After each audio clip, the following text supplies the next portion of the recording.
What would a man do if a powerful figure, sword in hand, demanded that he surrender all the riches of the church under pain of death? St. Lawrence, a deacon of Rome, gave an answer that has echoed for 18 centuries. He gathered the poor, the sick, the crippled, the widows, and the orphans, brought them before the prefect and said, "These are the treasures of the church." That answer cost him his life. He was martyred on burning coals, with a serenity and even a good humor that astonished all of Rome.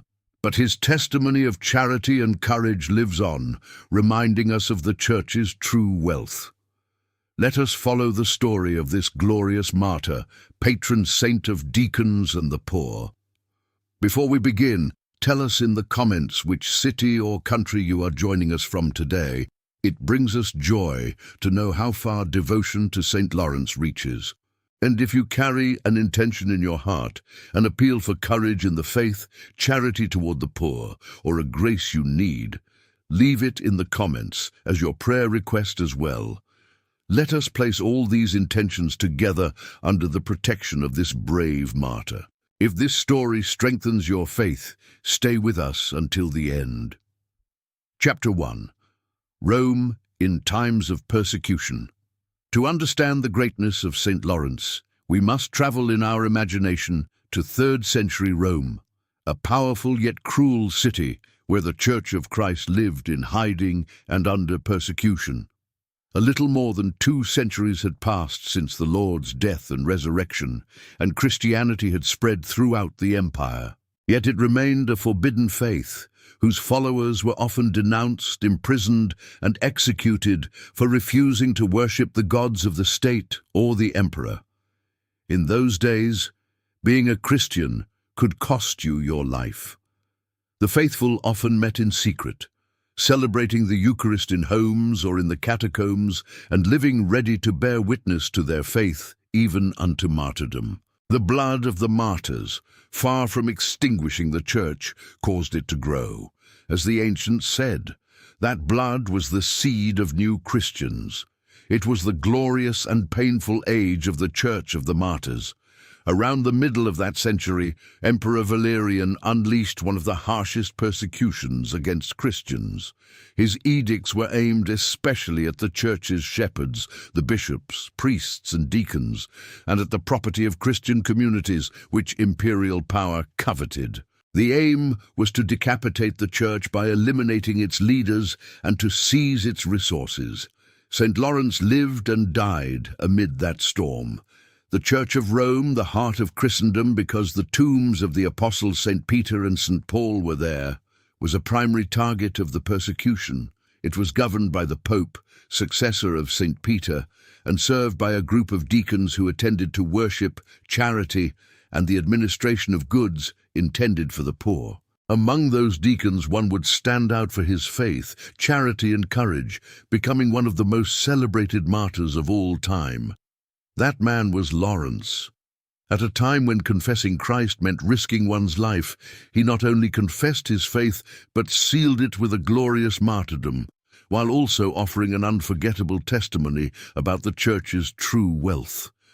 Forged in the fire of persecution, his figure shines as one of the most beautiful in ancient Christian Rome. Let us learn then who this deacon was and what his mission in the Church entailed. Chapter 2. Lawrence, deacon of the Church of Rome. As we have said, Lawrence was one of the deacons of the Church of Rome.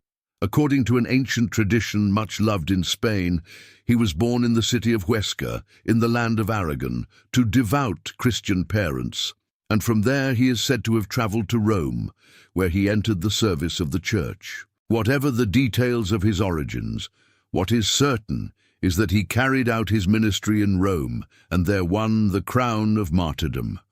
What was a deacon in the early Church? The diaconate is one of the degrees of the sacrament of holy orders, instituted from the very beginnings of the Church. The Acts of the Apostles recount how the first Christians, in order to care for widows and the poor, chose 7 men full of faith and the Holy Spirit, upon whom the apostles laid their hands. Acts 6:1-6. Those men were the first deacons, and from among them came the first martyr, St. Stephen. Lawrence belongs to that glorious tradition. It is beautiful to consider that the Church's first martyr, St. Stephen, was also a deacon, and that Lawrence, centuries later, followed in his footsteps unto death. The deacons, devoted to serving the poor and the altar, thus gave the Church some of her most glorious martyrs. In Lawrence, humble service of charity and the supreme witness of blood were united, showing that whoever truly serves Christ in the poor is also ready to give his life for him. The deacons served the bishop and the community, assisting in the celebration of the liturgy, the proclamation of the gospel, and in a very special way, the ministry of charity, caring for the poor, the sick, widows, and orphans. They were not priests then, but they carried out a vitally important ministry in the Church, especially where charity and the administration of goods intended for those in need were concerned. In the Church of Rome there were 7 deacons, and among them Lawrence held a prominent place as archdeacon or chief deacon.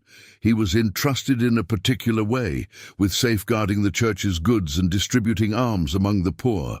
In a sense, he was the administrator of the charity of the Roman Church, responsible for ensuring that the community's resources reached those who needed them most. That mission, humble and noble at the same time, would become the key to his martyrdom.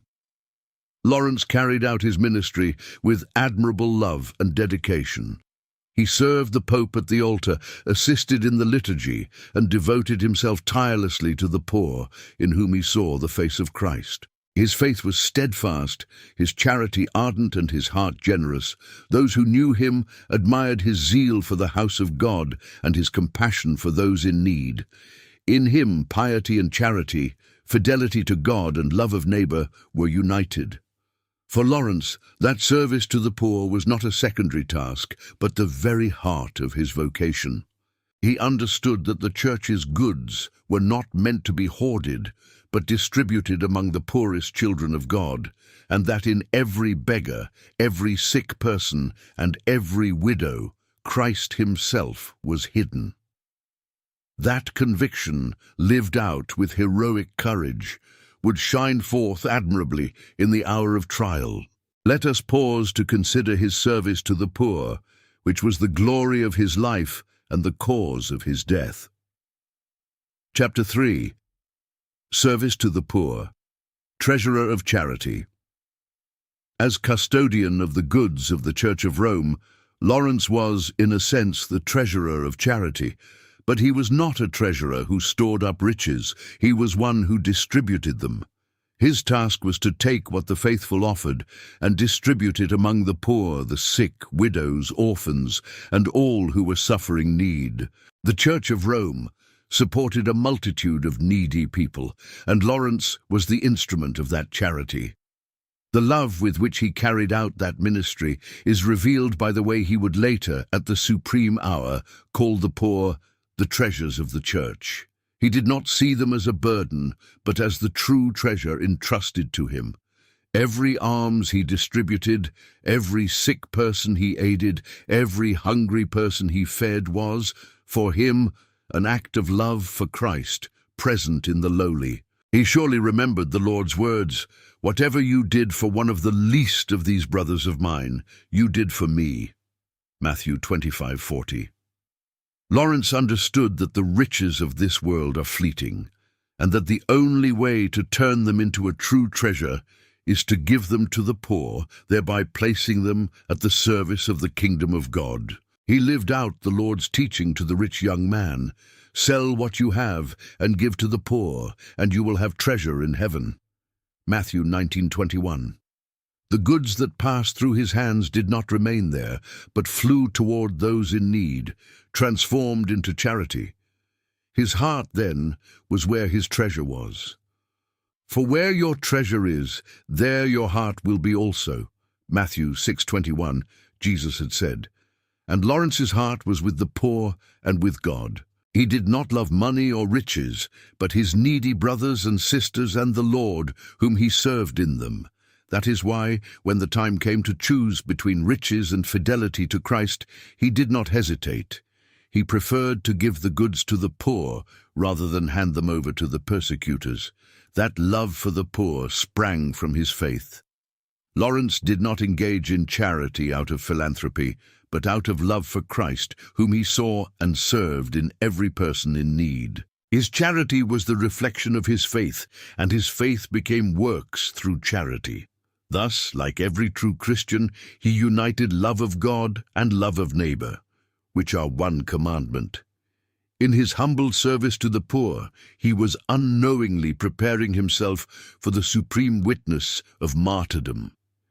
That life of service and charity passed peacefully until Valerian's persecution reached its peak and struck at the very heart of the Church of Rome, the Pope and his deacons.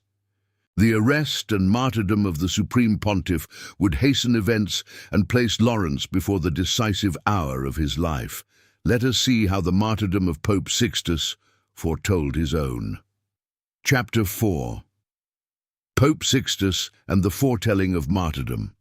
At that time, the Church of Rome was governed by Pope Sixtus II, a holy and courageous shepherd whom Lawrence served as a deacon with filial love. There was a deep bond between the Pope and his deacon, forged through shared faith and their common service to the Church. When the persecution intensified, the emperor ordered the bishops and pastors of the Church to be arrested, and Pope Sixtus was among the first to be taken. On August 6, 258, Pope Sixtus II was led to martyrdom together with some of his deacons. Tradition preserves a moving scene. As the Pope was being taken to his death, Lawrence followed him in tears, saying sorrowfully, "Where are you going, Father, without your son? Where are you heading, holy priest, without your deacon?" He did not want to be separated from his father and shepherd, and longed to die with him for Christ. Pope Sixtus gently comforted him and made him a promise that was also a prophecy. He told him that he was not abandoning him, but that within a few days Lawrence would follow him as well, that because he was younger, a greater struggle and a more glorious victory awaited him. "I am not leaving you, my son," he is said to have told him. "In 3 days you will follow me." He entrusted him in the meantime with distributing the Church's goods among the poor, so that they would not fall into the hands of the persecutors. The Pope's words were fulfilled to the letter.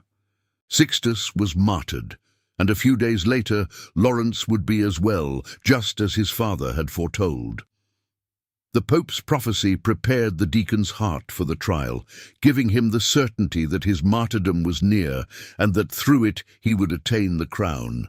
Far from being frightened, Lawrence was filled with joy and courage at the prospect of giving his life for Christ. That dialogue between the Pope and his deacon, handed down through tradition, reveals the depth of the bond that united them and the faith that inspired them both. The Pope did not fear death, nor did the deacon shrink from it. They both saw it as the passage to true life, as the victory of Christ's witness. Lawrence learned from his pastor to die for the faith, and he would follow him very closely, not only in time, but also in the same courage and the same love. Faithful to his Pope's charge, Lawrence prepared to safeguard the Church's true treasure in the only fitting way, by distributing it among the poor. He knew that the persecutors coveted the Church's wealth, and he was determined that those goods should not serve the greed of the powerful, but charity toward those in need. Diligently and prudently, he began distributing everything the Church possessed among the poor of Rome, emptying its coffers into the hands of God's most humble children. But the persecutors soon took notice of him. The prefect of Rome, a greedy man, had heard about the Church's supposed treasures and saw in Lawrence, the administrator of those goods, an opportunity to seize them. Thus, the deacon was summoned to appear before the prefect, who made a demand, charged with greed and menace. From that encounter came the most famous scene in the life of St. Lawrence. Let us see it. Chapter 5. The prefect's demand. Hand over the treasures. Driven by greed, the prefect of Rome ordered Lawrence to appear and demanded that he hand over the church's treasures. The imperial official believed that the church kept great riches, gold, silver, and precious objects, and wanted to seize them in the emperor's name. He thought that by threatening the deacon, he would easily obtain the booty he coveted. He therefore ordered Lawrence to show him and hand over the entire treasure of the Christians. Behind that demand lay not only greed, but also contempt for the Christian faith.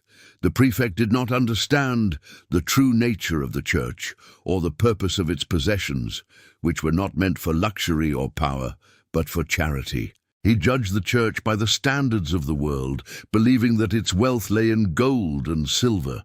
He did not suspect that the church's true treasure was something entirely different from what he imagined. With cunning and composure, Lawrence did not openly refuse, but asked for time. He begged the prefect to grant him 3 days to gather and arrange the church's treasures so that he could present them properly. The prefect, believing he was about to obtain the riches he craved, gladly agreed to the request. He gave him the 3 days, unaware of what Lawrence intended to do with that time. Those 3 days recalled the prophecy of Pope Sixtus, who had announced to Lawrence that in 3 days he would follow him in martyrdom. The deacon knew that his hour was drawing near, and he wanted to use that time to fulfill his ministry of charity to the very end, and then offer an unforgettable testimony to the church's true wealth. He did not waste a moment. He set to work with diligence and zeal. During those 3 days, Lawrence went throughout the city, gathered whatever remained of the church's goods, and distributed it all among the poor, the sick, the widows, and those in need.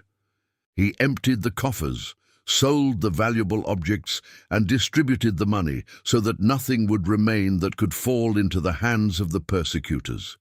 In this way, he safeguarded the church's treasure in the only true way, by turning it into charity, transforming it into bread for the hungry and aid for those who suffered.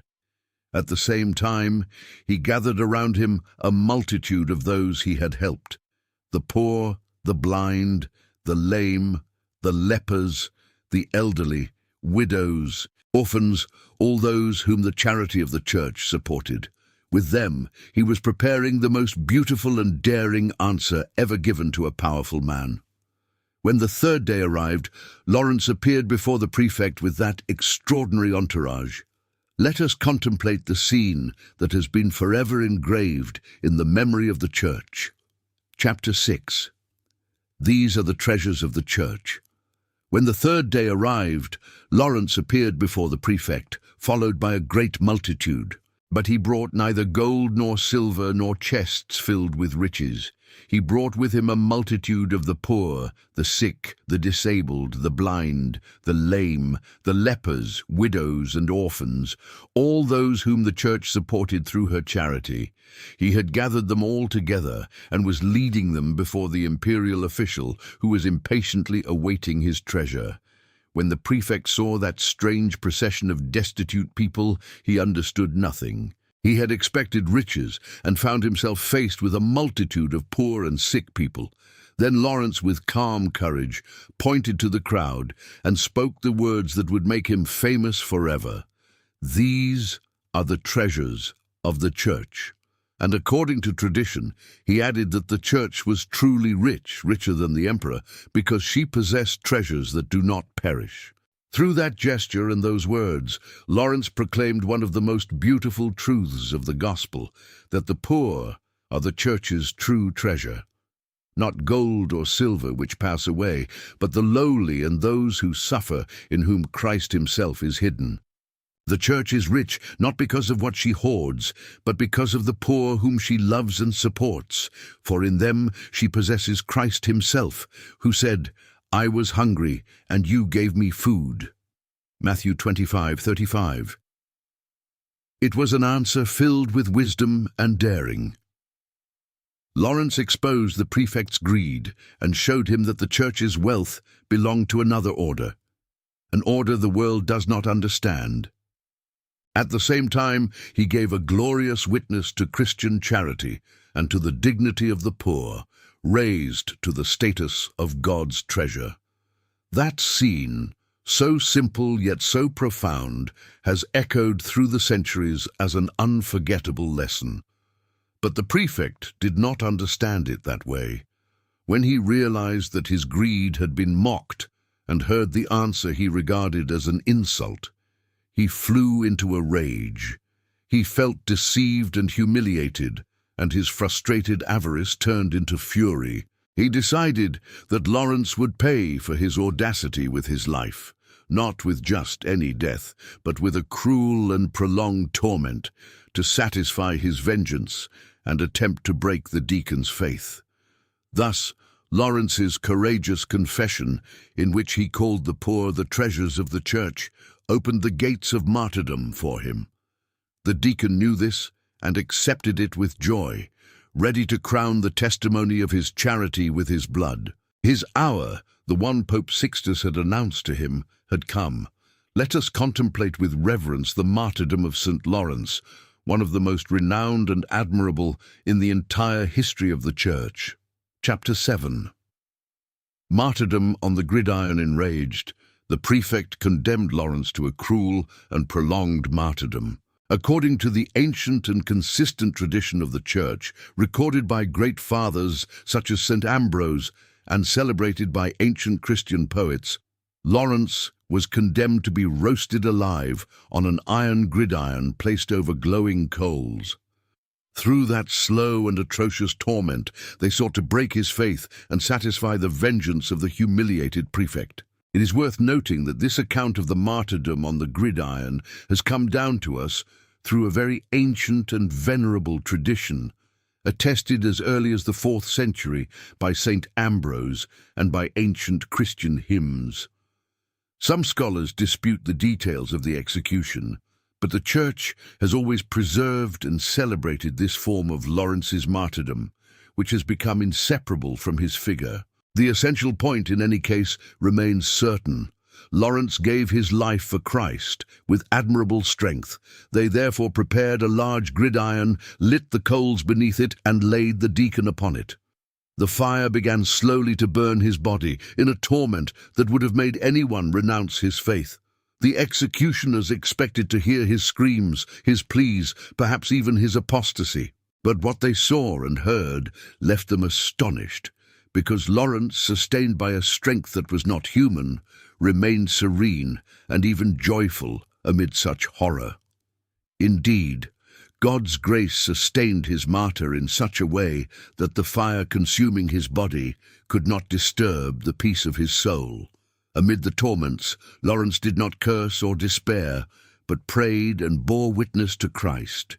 Tradition tells us that in that supreme hour he raised his prayer for the city of Rome, asking God that this still pagan city might one day come to the faith of Christ. Even in the midst of torture, his heart was concerned with the salvation of others. That serenity amid torment was the fruit of his faith and his love for Christ. Lawrence knew that he was suffering for the Lord, and that united to Christ's cross, that suffering became a path to glory. No doubt he remembered the words of the gospel, "Do not fear those who kill the body, but cannot kill the soul." Matthew 10:28. His body was burning, but his soul was at peace, clinging to God and confident of the eternal reward. The fathers of the Church saw in that martyrdom by fire an eloquent symbol. The love of Christ burning in Lawrence's heart was stronger than the flames consuming his body. The inner fire of charity overcame the outward fire of torture. As has been beautifully said, the executioner's coals were nothing compared with the fire of love that Lawrence carried within him. That is why he could remain serene. Love is stronger than pain and death. And it was precisely in the midst of that torture that Lawrence spoke the words which, more than anything else, have made him famous throughout the centuries. Words of astonishing courage and good humor, revealing the freedom of a soul that had already conquered fear and death. Those words, spoken upon the burning coals, are one of the most impressive testimonies in the history of Christian martyrdom. Let us hear them. Chapter 8. Turn me over. I'm done. The martyr's courage and joy. Ancient tradition tells us that after lying for some time upon the gridiron, slowly burning on one side, Lawrence addressed his executioners with incredible serenity and said to them, "I'm done on this side. Turn me over and eat." With those words, spoken in the midst of torture, the martyr displayed a freedom of spirit and a courage that left all who heard him astonished. That remark, half in jest, was neither frivolous nor heedless, but the expression of a soul that had completely conquered its fear of death. Lawrence was so certain of God's love and the eternal reward, so filled with Christ's peace, that he could even joke before his executioners, scorning the power of torture over his spirit. His body was being consumed by the fire, but his soul was free and filled with joy. That joy in the midst of martyrdom is one of the most beautiful signs of Christian holiness. The martyrs did not go to their deaths as the defeated, but as victors. Not with sadness, but with the joy of one who gives his life for the one he loves. The Lord's beatitude was fulfilled in them. Rejoice and be glad, for your reward will be great in heaven. Matthew 5:12. Lawrence bore witness that Christ's love fills the heart with a joy that not even fire can extinguish. With those words and that courage, Lawrence also bore powerful witness before pagan Rome. The crowd that witnessed his martyrdom was deeply moved to see the serenity and strength of that young deacon, who died for his faith without a complaint, with peace and even a smile on his lips. Many wondered what kind of faith could give a man such strength, and what kind of God was the one for whom Lawrence gave his life with such joy. Tradition tells us that this testimony was not fruitless, but moved many of those who witnessed it to conversion. Faced with the martyr's courage, quite a few pagans opened their hearts to faith in Christ, realizing that only a divine truth could give such strength. Thus Lawrence's blood became the seed of new Christians, and his death became a source of life for others. The grain of wheat fell to the ground and died in order to bear much fruit. John 12:24. Finally, consumed by the fire, Lawrence surrendered his soul to God. It was August 10th, 258, a few days after the martyrdom of Pope Sixtus, just as he had foretold. The courageous deacon had won the crown of martyrdom, sealing with his blood the witness of his faith and charity. But his story did not end with his death. His body would be venerated and his memory honored by the Church until the end of time. Let us see what became of his remains and how his cult began. Chapter 9. The Burial and the Basilica.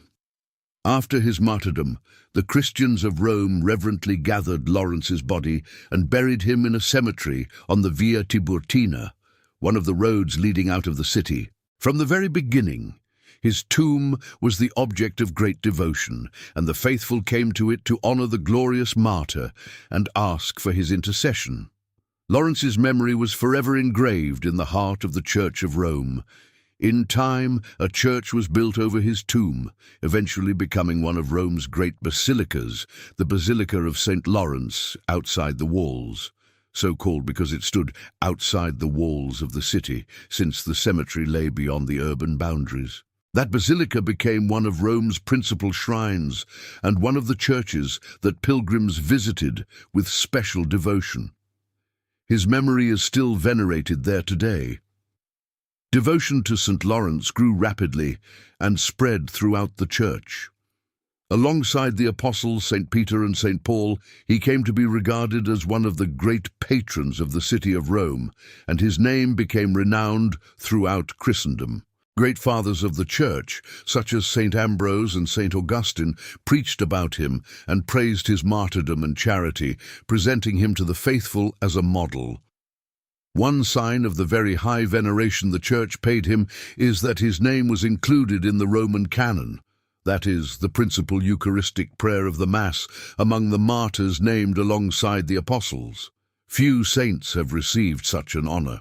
Whenever that canon is prayed, the Church continues to name Lawrence among her most illustrious martyrs, keeping his memory alive at the very heart of the Eucharistic celebration. The Feast of St. Lawrence is also one of the oldest in the calendar of the Church of Rome, having been celebrated with special solemnity since the earliest centuries, even preceded by a vigil, like the great feasts. This detail shows the immense esteem in which this martyr was held from a very early time. Among all the saints of Rome who were not apostles, Lawrence always held a place of honor, almost on a level with the princes of the apostles, St. Peter and St. Paul. That veneration was not mere admiration for a heroic story, but recognition of a holiness proven by martyrdom and charity. Lawrence had become one of the great witnesses of the faith, a model deacon, servant of the poor, and courageous martyr. His example encouraged Christians of every age to love the poor and to profess the faith courageously, even at the cost of their lives. Over the centuries, devotion to St. Lawrence spread throughout the world, giving rise to countless churches, cities, and places that bear his name, as well as beautiful popular traditions surrounding his figure and feast. His cult crossed the borders of Rome and reached the most distant corners of Christendom. Let us explore some of these expressions of devotion to St. Lawrence, which show how deeply the Church has loved this glorious martyr. Chapter 10. The cult of St. Lawrence throughout the world. Devotion to St. Lawrence spread throughout Christendom, and the Roman martyr was chosen as patron of many causes and professions. Because he was a deacon entrusted with works of charity, he is venerated as the patron of deacons and of all who serve the poor. Since he administered the Church's goods, he is also invoked as the protector of administrators and of those who safeguard archives and treasures. And because of the manner of his martyrdom on the burning coals, popular piety made him the patron of cooks and of all who work near fire. One of the grandest expressions of this devotion can be found in Spain. King Philip II, in thanksgiving for a great victory won on the feast day of St. Lawrence, ordered the construction in his honor of the imposing monastery of El Escorial, one of the most admirable buildings in Christendom. It is said that its layout was designed to recall the shape of a gridiron, in memory of the instrument of the saint's martyrdom. That monument stands as a perpetual testimony to the devotion of an entire people to St. Lawrence. Nature, too, seems to join in honoring his memory. Around the days of his feast, at the beginning of August, a beautiful shower of shooting stars crosses the night sky each year. Popular devotion has called those shooting stars the tears of St. Lawrence, seeing in them a reminder of the fire of his martyrdom and of the saint's ardent charity. Thus even the starry sky evokes the memory of the glorious deacon each year. In countless cities and towns, the Feast of St. Lawrence on August 10th is celebrated with great solemnity and popular joy. Many communities have him as their patron, and processions, masses, and festivities are held in his honor, bringing the faithful together. His name, Lawrence or Laurentia, has been borne by countless Christians throughout the centuries in memory of the courageous martyr. His figure continues to be loved and venerated throughout the world. All these expressions of devotion reveal the indelible mark St. Lawrence left on the Church and on Christian peoples. This is not merely admiration for a heroic story, but love and trust in a powerful intercessor before God. The faithful turn to him with confidence, knowing that the one who loved the poor so deeply and professed his faith with such courage intercedes for them in heaven. Beyond the traditions and monuments, what makes St. Lawrence great is the message that his life and death continue to convey to Christians of every age. His witness of charity, courage, and joy contains lessons that are always relevant and worth gathering before we conclude. Let us consider what the figure of this glorious martyr, patron of the poor and of deacons, has to say to us today. Chapter 11. Lessons for today: charity, courage, and joy. The life and martyrdom of St. Lawrence contain lessons of great value for us. The first is that the poor are the true treasure of the Church. In a world that measures wealth by money, power, and prestige, Lawrence reminds us that the greatest wealth is people, especially the little ones and those who suffer, in whom Christ himself is hidden. The Church is rich when she loves and serves the poor, because in them she possesses her Lord. His example challenges us regarding the use of material goods.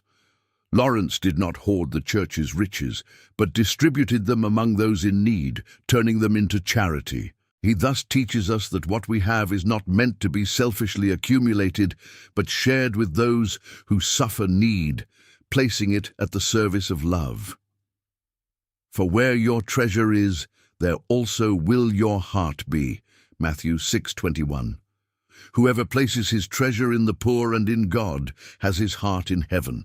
The second great lesson is the courage to profess the faith. Lawrence did not deny Christ in the face of threats or torture. Instead, he bore witness to his faith unto death. At a time when professing the faith can bring ridicule, contempt, or even persecution, his example encourages us not to be ashamed of Christ, but to bear witness to him courageously, remembering the Lord's words, "Whoever acknowledges me before others, I will also acknowledge before my Father." Cf. Matthew 10:32. The third lesson is joy amid suffering. Lawrence endured an atrocious martyrdom, and yet remained serene and even joked with his executioners because his heart was filled with the love of Christ. He teaches us that God's love gives a joy and strength that no pain can overcome, and that suffering, united to Christ's cross and accepted out of love, is transformed into a path to glory. His joy amid torment bears witness to the power of love over fear and death. St. Lawrence ultimately teaches us to unite faith and charity, love of God and love of the poor, courage in professing the faith and tenderness toward those who suffer. He was a deacon, that is, a servant, and his greatness lies precisely in humble service and complete self-giving. In a world in need of courageous witnesses and charitable hearts, his example shines with ever new light, inviting us to serve Christ in the poor and to confess him without fear. In Lawrence, moreover, we see fulfilled a beautiful paradox of the gospel. Whoever loses his life for Christ gains it. Whoever wishes to save his life will lose it. But whoever loses his life for my sake will find it. Matthew 16:25, the Lord had said. Lawrence lost his life on the gridiron, but gained it forever. And today he lives in the glory of God, honored by the whole Church. His apparent defeat was, in truth, the greatest of victories. May his intercession obtain for us a generous heart toward those in need, courage in faith, and hearts filled with the joy of Christ. Let us ask him to teach us to see in the poor the treasure of the Church, to share what we have, to profess our faith without fear, and to carry our crosses with the peace and joy of the saints.